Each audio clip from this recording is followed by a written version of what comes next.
top 20 des VE les plus vendus en Europe en 2024. Y a-t-il un classement?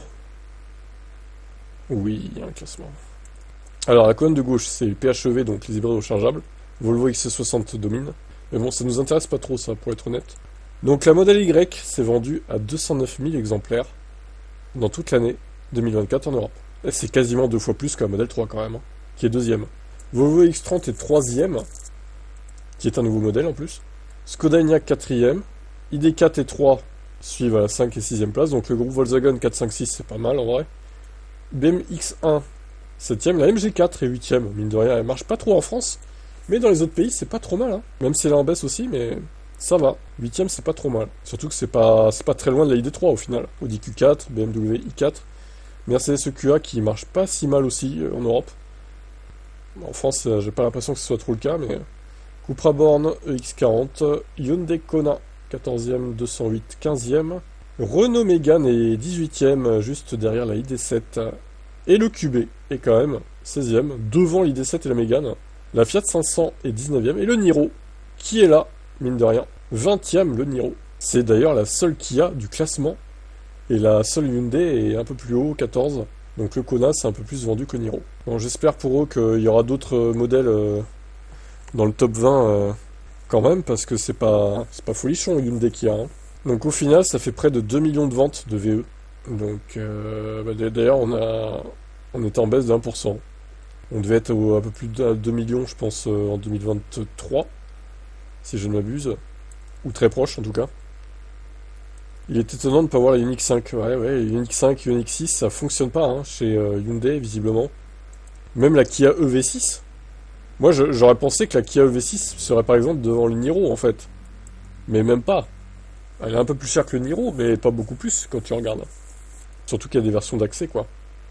Bon, écoutez, à voir, hein, comment ça évoluera en 2025. En tout cas, je remarque que niveau française, il n'y a que la Mégane et la Peugeot 208, hein. Et encore, c'est très mal placé, hein, surtout la Mégane. Donc, pas brillant, la France en Europe qui domine pas trop, hein, voire pas du tout. Bref, votre avis sur ces chiffres de vente? Ciao. La durée de vie d'un VE, une étude est tombée. Voyons ce qu'ils disent, quelle est la durée de vie d'une voiture électrique. C'est London School of Economics. La réponse ne va pas plaire aux détracteurs de la voiture électrique. Les auteurs ont analysé les données de 30 millions de véhicules commercialisés entre 2005 et 2022.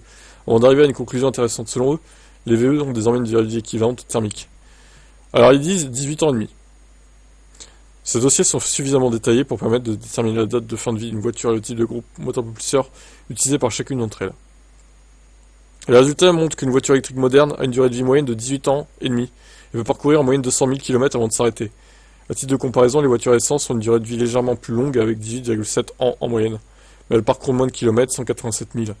Concrètement, ça signifie que les voitures essence sont moins fiables. Les voitures diesel ont une durée de vie plus courte, 16 ans et 16,3 ans, mais elles roulent beaucoup plus avant de prendre leur retraite, 410 000 km. Bien entendu, c'est une moyenne. Et comme vous le savez, le kilométrage peut varier d'une voiture à l'autre en fonction de mon critère. Au Royaume-Uni, le propriétaire d'une Tesla Model S a parcouru 700 000 km avec la batterie de moteur d'origine. Alors lui, il a eu une chance incroyable, hein, par contre. Hein. Parce que très peu de gens, même avec une Model 3, vont le faire, ça, 700 000 km avec moteur et batterie d'origine, c'est quasiment impossible. Hein. Les auteurs précisent que les voitures 100% électriques, les plus récentes, peuvent même durer plus longtemps que les véhicules thermiques équivalents. La probabilité de défaillance a diminué de 12% chaque année.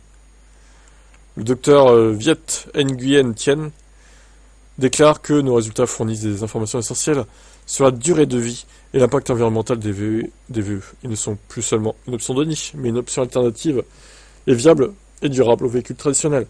Un pas vers un avenir sans émissions. Les chercheurs recommandent toutefois de continuer à faire des recherches sur le sujet. Nous ne savons pas encore comment les voitures électriques se comporteront dans 20 ou 30 ans. Le coût de remplacement des batteries est encore très élevé, mais la tendance pourrait rapidement s'inverser. Une autre étude a permis de montrer qu'en 2030, remplacer une batterie coûtera moins cher que réparer un moteur thermique. Bon, bah écoutez, la Lyon s'en rapproche, hein, parce qu'elle est de 2011. Là, on est en 2025. En septembre 2025, elle aura 14 ans, la Lyon. On s'en rapproche. Elle n'a jamais été changée, la batterie. Bon, après, elle n'a pas énormément de kilomètres non plus, elle a moins de 70 000. Donc elle n'a pas non plus enchaîné 60... Enfin, elle n'a pas enchaîné déjà, elle n'a pas dépassé les 100 000. Donc bon.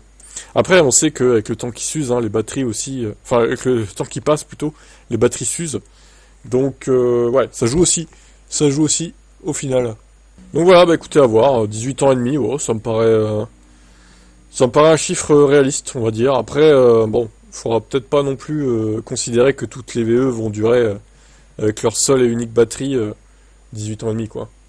Sans changer de batterie, quoi. Ça me paraît un peu... ça me paraît pas très réaliste, ça, pour le coup. Enfin, je sais pas, on va voir. Après, il faut aussi dire que les VE récents, là, qui sortent maintenant, sont différents des VE qui sortaient dans les années 2010, 2013, 2015, quoi. La chimie de la batterie a évolué, elles sont peut-être plus résistantes maintenant. Enfin, j'espère, en tout cas. Et j'espère que c'est pas l'inverse, que les batteries des VE de l'époque étaient plus résistantes. Là, ça serait dommage. On va voir. Est-ce que ça vous paraît réaliste, ces chiffres, ou pas, vous? Malus automobile. Des nouvelles. Ça va encore rouler dans les brancards, là, les pro-thermiques anti-VE. Si la motion de censure déposée contre le gouvernement Bayrou n'est pas validée, le malus CO2 va changer le 1er mars. Le seuil de déclenchement sera abaissé à 113 grammes par kilomètre. La taxe maxi serait apportée à 70 € Waouh, sacré malus quand même. Le montant maxi donc sera de nouveau augmenté de 10 000 € pour atteindre la somme astronomique de 70 000. Cette somme sera appliquée dès 193 grammes par kilomètre. Pour rappel, la taxe maxi actuelle, c'est 60 000 pour 194 grammes par kilomètre. La progression de la taxe sera ainsi encore plus rapide. Les modèles déjà taxés seront logiquement encore plus taxés. Exemple, à 151 grammes par kilomètre, on passe d'un malus de 2370 € à, faut rajouter 1000 € quoi. En gros, 3370, quasiment. Si on a mis en photo d'illustration un modèle sportif qui sera taxé à 70 000 €, ce malus peut aussi impacter des véhicules dits écologiques, les hybrides. Ouais, les hybrides, c'est rien d'écologique, hein. Désolé, hein. C'est du greenwashing, les hybrides. Toyota RAV4 hybride est déjà taxé à 126 grammes par kilomètre. La pénalité serait donc 100 € de plus. Ce qui reste toutefois raisonnable, oui. Attention, le projet de loi de finances reprend de l'avance sur les années à venir. Il fixe déjà les barèmes de 26 et 27 en reprenant les mêmes principes d'évolution.